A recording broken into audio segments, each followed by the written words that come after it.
Then, but the company needs to buy something.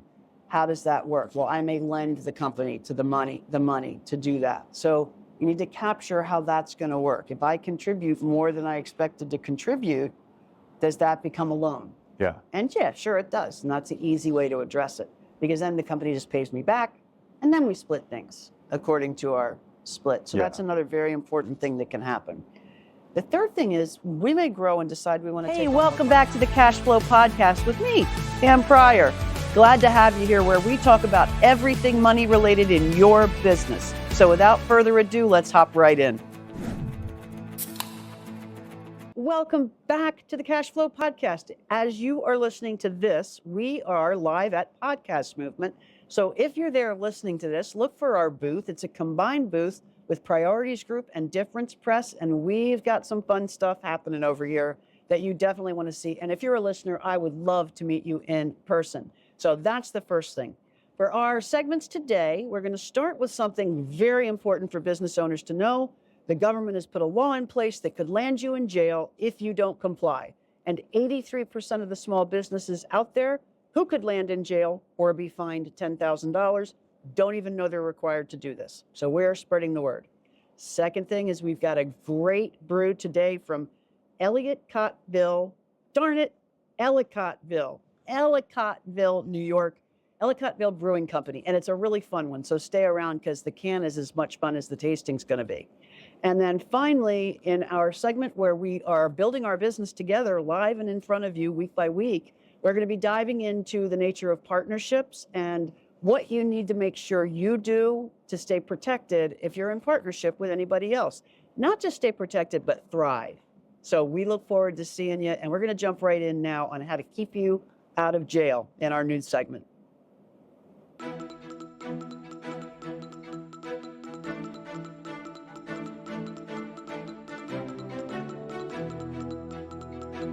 Okay, if you want to stay out of jail in 2025, and you don't want to be fined $10,000 for every single business entity that you own or are part owner of, you need to listen to this segment. There's something that's required of every single business owner, small business owner, by January 1st of 2025. And if you don't comply, in the US, this is US only, if you don't comply, the resulting fine is $10,000 per entity and potential jail time. So here's what's going on. Something called the Corporate Transparency Act was passed in 2021, flew under the radar, and it says that every single entity that is currently set up in our country that's a small business, and I'm not sure how they delineate between small businesses and medium businesses, but all small businesses have to comply. There is a requirement to report your beneficial ownership information to a group called FCEN. And FCEN, just so you know how serious this is, stands for the Financial, let me get you for it exactly here, the Financial Crimes Enforcement Network. So this is sort of an anti-terrorism play, I believe. There are all sorts of opinions on it. So I will also say up front that there are plenty of small business owners calling their congressmen and women to kind of complain about how this unfairly burdens small businesses. I'm not going to enter a political opinion here for purposes of this podcast, but I do want to let you know that right now, this is a requirement, and your time to comply expires on January 1st, 2025. It's a very simple requirement to logistically do. You may have issues against it for other reasons, but it's very simple to do. And we're going to drop the link down here for the Financial Crimes Enforcement Network, which is where you can go to find out exactly what buttons you need to click to file this information. Now, what does it entail? The reason I say it's simple, you literally are just reporting your name, the date of birth, your address, and an identifying number from your license or passport. So very simple logistically to do. However, I really suggest that you hop on this in the third quarter so that you don't start to run up against that deadline. We're going to go through this and make sure every single one of our clients complies. But if you don't have a lawyer pointing this out to you or a CFO pointing this out to you, know that you're still responsible for doing it, even if your entity has no money moving through it, even if you've put it to sleep and just haven't closed it, even if you're losing money in the entity, make sure that you comply. They're really serious about this. One of the things I am hoping is that pressure politically will cause them to delay the deadline a little bit, just because literally 83% of the small business owners in our country don't even know this is happening yet. We're just running our businesses not knowing that there's been another regulation kind of dropped on us like a bomb. So wanted to make sure y'all know about that. Click on the link below and make sure to get yourself in compliance with this one. Thanks a lot. And now, because we're all going to need it after that, let's go have a beer. And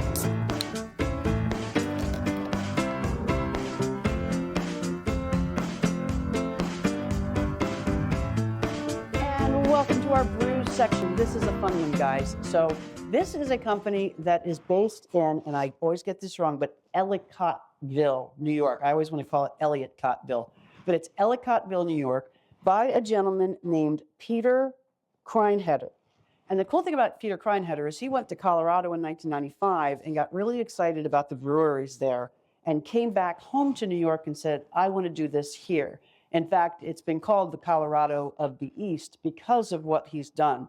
And in those past 25 years, he's grown the company significantly now. There are 75,000 square foot production facility, and he's distributing across 5 states. And luckily, Pennsylvania is one of them. The cool thing about this that I love, and I think many of you will love, is that his slogan is brewed to entertain. And you're going to see why, or you've already seen why, when Francis showed you an awesome picture of this can. And this is the Philly Fan Zone IPA. And this is a favorite beer of one of our team by the name of Leah. So thank you, Leah, for not only pointing this out, but bringing it over.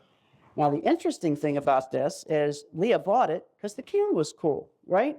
But we said, let's do a little bit more than just having the can be cool, because she tasted it and it apparently was absolutely amazing. So we're going to give it a taste too and see if we agree with Leah. It is an IPA, and it is an American IPA with a 5% ABV, which we know is the alcohol content on this. And we're going to see just how hoppy it is, and if I agree with Leah about what she thinks of the taste. So let's see what we got here. Nice little pour. Looks like a pretty clear, almost Pilsner-y color. Ooh, that was a bad pour, but sorry for the clunking. Let's see here. Clearing itself up a little bit. No, that's good. It's a hazy. It's a little bit hazy. Oh, just a nice light smell. Just beer, a little bit of citrus, not anything too crazy. You know how I am about that. I do like citrus, so let's see what we got here. All right, here we go. Okay. Give it a minute. Okay, I'm not in full agreement with you here, Leah. That's a heavy citrus front. Grapefruit. Lemon and grapefruit, I think. A heavy, heavy, heavy citrus front.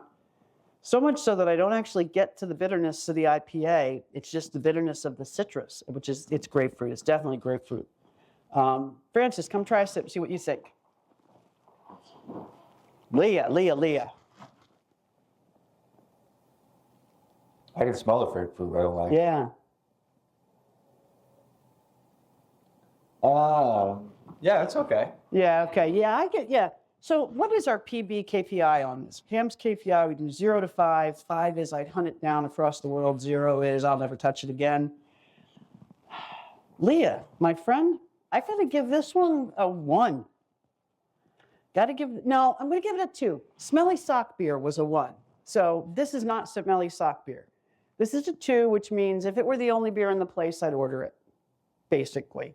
1 is I wouldn't touch it with a 10-foot pole. So Leah, thank you. I'm sorry we took your last one, because I know you love it, but nah, not for me. That said, it's not going to stop me from trying another one. We'll have to see if they all taste the same. Love the idea up in Ellicottville. There we go. And here's to you. Cheers. We'll see you in our next segment. And welcome back to our Scaling or Failing segment. And we are now, geez, Francis, 4 weeks in, I guess? Sounds about right. Yeah, from starting a business from absolutely 0 to where we are today. And as you might remember, we're walking you through item by item what you need to do if you're starting up a business so that you can really kind of set yourself up for success in the long run. And as a quick refresher, Francis and I started a partnership here about 4 weeks ago. Yes, ma'am. And we've been both doing our homework every single week. And you can rehash that on the checklist that we've included below. And we'll add today's checklist item, which we're talking about a partnership specifically, but this is really important to understand, even if you're not a partnership, because if you think about a partnership and say it's a 50-50 partnership, well, a regular business is a partnership as well. It's just 100-0, right? So everything that we're talking about is stuff you ought to consider when you're setting up a new business. And we're at the point where our homework this week is going to be to actually sign our partnership agreement. Exciting, exciting. So we want to talk to you about what's in it, why, and kind of some of the questions that come up. So Francis, welcome back. Thanks for having me. I'm really excited. We've had an awesome past 4 weeks, and we've accomplished a lot in the partnership, but I guess what we never really established is what is a partnership and what goes into that. That's a good question, and it's one of the things I kind of have a pet peeve about, because people talk about partnerships and joint ventures all the time in this entrepreneur world, and they use it to mean things like an affiliate relationship. So you own a business and I send you a referral and you pay me a commission or an affiliate fee. I'm going to state here categorically, that is not a partnership or a joint venture in the terms that we're talking about.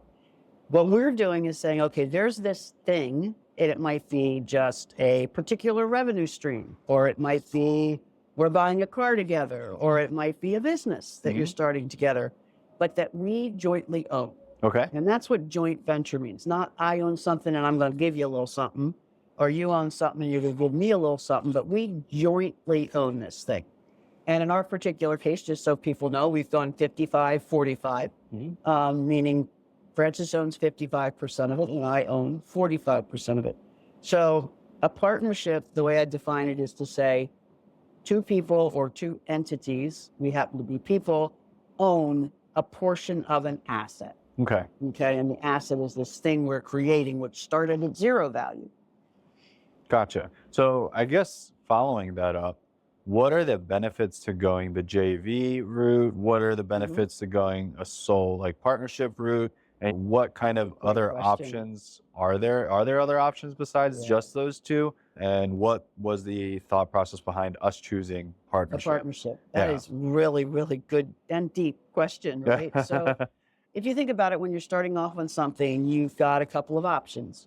You can just go do a thing yourself and be a sole proprietor and just go power it out by yourself. And it's how I started Priorities. It's how you've done your prior businesses. Not prior businesses, but previous businesses. And that's one way to do it. A lot of times, though, you find somebody that you have a lot of synergy with. And either what you bring to the table would really complement what they do. And when you put the two things together, it's all of a sudden exponential as opposed to just being able to operate separately on your own, which is the case with us. But there are a couple ways you can do it. Gotcha. So we could have said, Francis, go start your business. And when I send you business or when I sell you services, you pay me for them.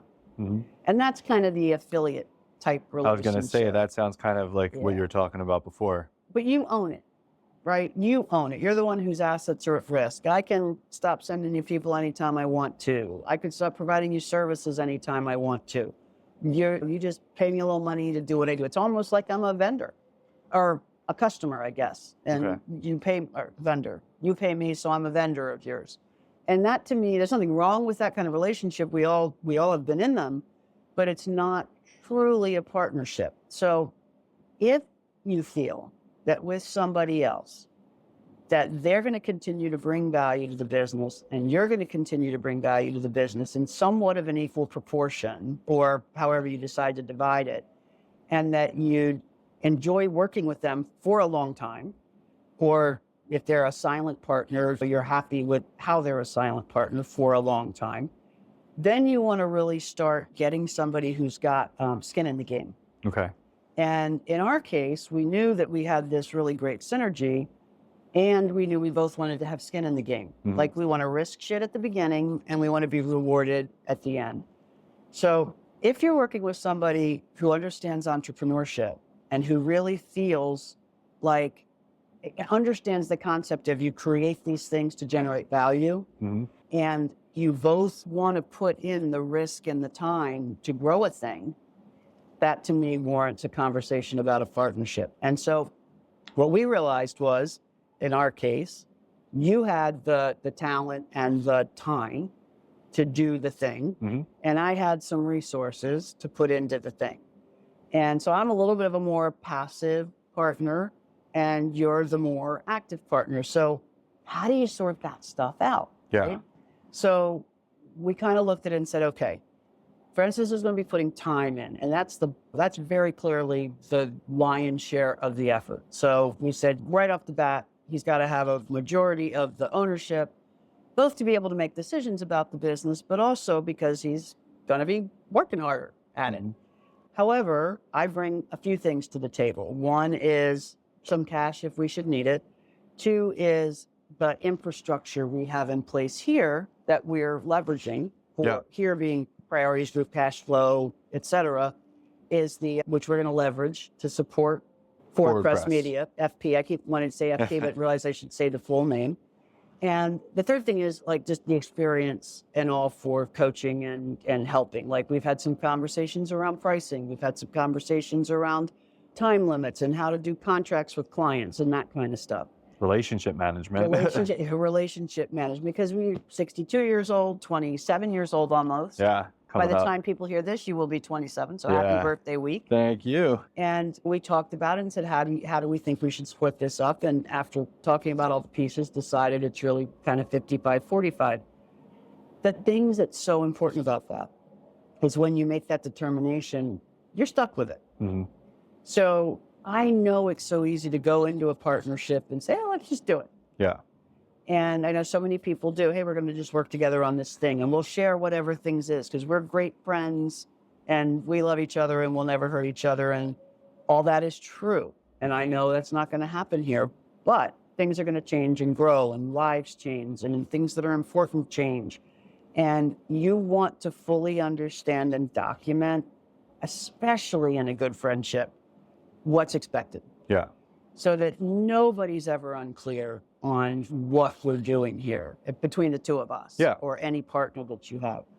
So my first big piece of advice to you all out there, and it's going to be your homework this week, is laying down the specifics of what's important in your partnership, even if it's you 100% and nobody else at 0%. Because those expectations really are what transform things from a hobby into being a business. Into a business. That was a long-winded answer, but... No, but that covers all the bases I think that we need to cover and really clearly outlines the benefits here of this. Right. I guess following that up, theoretically, let's say 5 years from now, something happens to me and I die. Does that partnership then cover my future family and that type of thing? Is that also kind of why we outline this? And then vice versa. Is that kind of the coverage that brings? And then kind of going off of that, what would be other scenarios that are similar to that, that this protects assets, family, different things along those lines? It's so important. And especially as we scale and get bigger and bigger and bigger, they become more important because we're kind of going to show a little picture here. If you're watching this on video, you can see it. Like, right now, we're starting out with kind of a value of 0 in the business, which is great. We split it 45-55. But, next year, the business may be worth $1 million. And the next year, the business may be worth $10 million. That 45-55 stays there forever. Yeah. So you got to be pretty confident going in that you feel like that's the amount of risk you are each taking at the beginning. So that, I'm okay with that, staying there when we're splitting up $100 million. Yeah. And so that's a really important piece to get grafted in there. In order to do that, you need to very clearly understand, step one, what are the contributions each of you are making? Yeah. And don't just kind of half-ass it. We're going to be doing our homework this week is we're going to be listing. Here are the contributions each of us are making towards this partnership agreement. And we're putting it into the partnership agreement. So that it's very clear that we're both doing the piece we need. The second thing is the company's going to need some money at the beginning. What are the agreements around how that works? So say that neither of us really have a ton of cash to put in it, but the company needs to buy something. How does that work? Well, I may lend the company to the money to do that. So you need to capture how that's going to work. If I contribute more than I expected to contribute, does that become a loan? Yeah. And yeah, sure it does. And that's the easy way to address it, because then the company just pays me back and then we split things according to our split. So that's another very important thing that can happen. The third thing is we may grow and decide we want to take on more partners. Yeah. So we need to understand what that looks like. How do we want to sell them pieces of ours? Do we have the right to not sell it, to stop adding new partners? Those are really important things to understand before you get to the point where you need that. Mm-hmm. Another thing that can happen is somebody could just decide, I don't want to do this anymore. Yeah. How does that work? And the big thing there is a lot of times what we'll say is, say I decide I don't want to do this anymore. I own 45% of the company. At that point, we do a valuation on the company and we say it's worth $1 million. So this is rounding. There's all sorts of other expenses, but theoretically I have this $450,000 value. Well, can I just give that to anybody? Sell it to anybody? I would think no. I think you'd have the right of first refusal to say, I want that. Mm-hmm. And I don't want you giving it to anybody else. So we structure that in. And if you didn't have $450,000, I still couldn't sell it to anybody else. We have to work out an equitable way for me to wind out and you to stay in. So it doesn't allow either partner to just hand it off to somebody you may not trust, or anybody, or just say, hey, we're going to have a third partner now, and they're going to take 10% of your shares and 10% of my shares. Yeah. Well, you want to very clearly say kind of who gets to make decisions on that, which leads me to another thing. You want to be very clear, especially with just two partners, well, actually with any number, but it comes up with two, who is the final decision maker in a two-partner business. Mm-hmm. And there may be some things that one person's a final decision maker and others that both people have to agree on regardless of ownership share. So you want to create what's called a grant of authority. It's a fancy name, but really all it says is, here are all the different kinds of business decisions that can be made. Mm-hmm. And for these, majority ownership wins. 55%, you win. For these three decisions, it's got to be both of us agree on it. If we don't agree, what happens? We take it to mediation. Mm-hmm. So you need to start outlining some of that stuff. And that grant of authority covers that. But it also says things like, Pam, you can't sign checks for the business, but Francis can. Or you both can sign checks for the business. If we're entering into a contract that commits more than X amount of our resources, in our case, it'll be you get to decide because you're running the business, but in some cases you might not. A silent partner might want input into that. Hey, I'm going to go borrow $100,000 and buy $100,000 worth of equipment. Yeah. The partner may want something to say about that. Mm-hmm. So you can set limits on how much, it's how much authority do we grant you as the CEO from the partners. Mm-hmm. And then you could actually outvote me as a partner, but you'd have to listen to what I had to say kind of thing. But we may structure it differently. So those are the things you want to think about. And then you asked, what happens if you die? Well, in our particular case, we know each other's spouses or soon-to-be spouses, and we very clearly said that our full package of ownership goes to that person. Mm-hmm. And then they can decide what to do with it with you, and all of the other stuff stays in force. But in a lot of cases, people don't want to do that. They want to say, hey, if you die, I get the right to buy you out first. And then if I don't want to, it passes to your survivors or your estate kind of thing. But those are the big ones to me is, what is the split? Who's contributing what? Make a very clear list of that. Make sure that if people contribute stuff over and above what you agreed on, that you keep a loan back and forth going. And then what's the grant of authority? What is the decision-making process in the business? The only other thing I'd say, and I really encourage people to do, is insist in that partnership agreement that accurate and timely books and records are kept of all transactions relating to the business. And this isn't just a pitch for you to get a bookkeeper, but it's a pitch for you to get a bookkeeper. Because I will tell you, I've worked with a lot of partnerships that are falling apart, and we've had to recreate books and records. And as a result, partners who, because they didn't have the information, have lost out on a lot of value that was really theirs. Yeah. And it's something that's so important and so easy to put in place. If you buy the cheapest QuickBooks or Xero, I think you're paying $40 a month. You can use it for a lot more than that, which I highly recommend, but that's for another episode. But just to make sure every single transaction is booked. Now, one other piece of caution.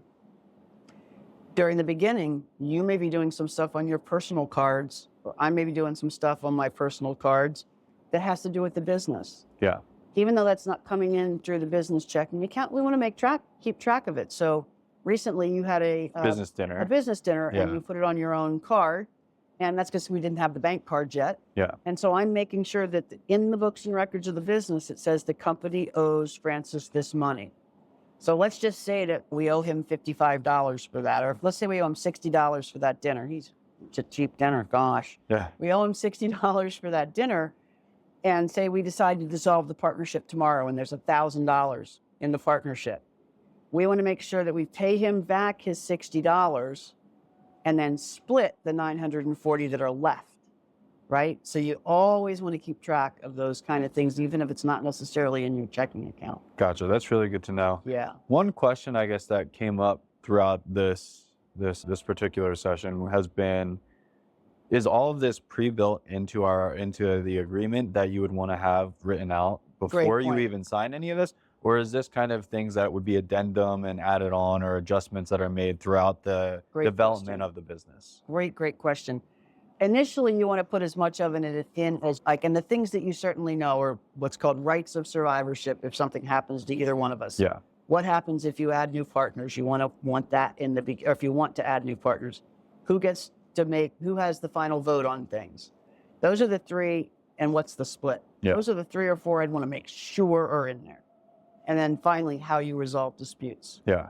But then to your point, if we forget something, if something else comes up, then you can just do addendums to the agreement. And Gotcha. it'll just constantly amend and adjust the agreement. And then if there are enough of them and you want to do a new partnership agreement, you could. But most people do, to your point, create the partnership agreement, shove it in a drawer and forget. Yeah. And then 20 years later, the company's worth $100 million and it's like, oh shit, well, how does this split up? And have we kept the right books and records? And do I know enough about things? That's what I tend for ours to be $100 million. Yeah. Probably 10 years from now. That'll be the goal. But we'll have good books and records and you will know. And if you're a partner in a partnership, you should know every quarter what your value in that partnership is at that point in time, because then there are no surprises. You're not trying to do catch up. We're going to have a quarterly financial review. Mm-hmm. And that quarterly financial review isn't just how the business is doing, but it's if we sold this today, Francis, here's what you would get, here's what I would get. That's something called a waterfall. That's kind of cool. So if we sold the business today, and here's all the expenses we'd have to pay, here's the cash that would be left, here's how much you'd get, here's how much I'd get. Gotcha. In case of some partnerships that are upside down, it's the other way around. Here's how much you owe, here's how much I owe. But because we're going to scale and not fail, we don't have to worry about that one. I love it. Yeah. I think that this has been really insightful, but to be honest too, I think with this conversation, there's so many more things that we could probably talk about in this discussion as well. So maybe we continue this on a future episode and keep the conversation going about the partnership agreement. And as things come up, I think it would be awesome to make sure that we breach that and continue the education for all the listeners as well. I really like that because it's how a partnership agreement should be a live document. It should reflect and flow with your business. So I really like that. As we come back to it, we'll just bring it up here, what we've come back to. Yeah, I love that. Awesome. Fantastic. All right, Francis, thank you. So homework, everybody. You ready? Okay, if you've kept up with this, and this will go on the checklist, your homework is, if you're in a partnership, you want to make a list of a few things.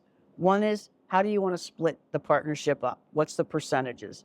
2 is, what are the things that each of you are contributing to the partnership, and how are you valuing them so that you know it's 50-50 or it's 30-70? 3 is, who gets the rights of survivorship, right? So who gets, if you die, who gets your ownership? Mm-hmm. 4th is, what are you going to do with new partners, or can there be new partners? And then 5th is, I forget 5th already. The grant of authority. And if I repeated this, Francis will edit it out, but what's the decision-making process in the business? Mm-hmm. And then there is one last thing, which is termination. Yeah. Is there a way to terminate the agreement other than dissolving it? Gotcha. So we look forward to you doing your homework. Drop any questions you have in here. Like Francis said, we can dive in on any of these a little bit deeper. But if you're not a partnership owner, if you're just a business owner, still do this exercise, right? Because there's a lot of stuff, even if your partnership is 100% zero, that you really want to know and understand about your own business. It's all about setting yourself up as a business, not a hobby, and understanding that you're out there creating value. Yeah, this also just makes you think a lot more in depth about the business and the structure of the business. And I think that's really important as business owners are developing and taking off and growing. You have to have this foundational understanding of this process in order to be a successful business 10 years from now, 5 years from now, 1 year from now. And it lets you think about other opportunities. Yeah. Like the fact that we're doing this, your eyes are open to, oh, maybe there are other things I want to do with other people too. Yeah. And as business owners, turning our stuff into passive income is That's the an goal. awesome goal when Yeah. we're retiring. Not that I'm ever retiring, but Yeah. I just love it too much. We'll both be working until we're old and gray. Francis. I'll be what? I'll be 120 and you'll be 80. Something like Something that. like 90 or something like that. But so thank you for joining us. This has been a lot of fun. I'm having a blast doing this partnership with you and sharing what it's like to start something up from scratch. Me too. I've gotten so much from sitting down and talking about this on the podcast one, but just also going through these homework, quote unquote, exercises and continuing to expand my knowledge about how we should structure the business, because this is just future-proofing me as an entrepreneur. Awesome. Anybody who puts this stuff in place is future-proofing themselves. Yeah. Awesome. Good deal. All right, everybody, thank you. And we, like I said, are at Podcast Movement this week while you're listening to this. Indeed. So stop by our booth, Priorities Groove or Difference Press. We're both there sharing a booth. We have a great booth that we're really, really excited about, and fun and goodies for you. Tons of swag. Tons of swag, cool swag. I'm not saying there might be a little something to drink there or eat there, but there might be a little something to eat or drink Who there. knows? So we look forward to seeing you, and we'll probably check in with a couple clips that we'll drop on a podcast from Podcast Movement itself. Maybe even do a show from Podcast Movement. Yeah, that's been the tradition so far, so I think we'll try to keep that rolling. All right, you all have a great week, and don't forget to do your homework. Awesome. Thanks so much for watching the Cash Flow Podcast with us. We want to bring more and more of this to you, so please like, share, subscribe, comment, so that we can keep bringing more of this content to you.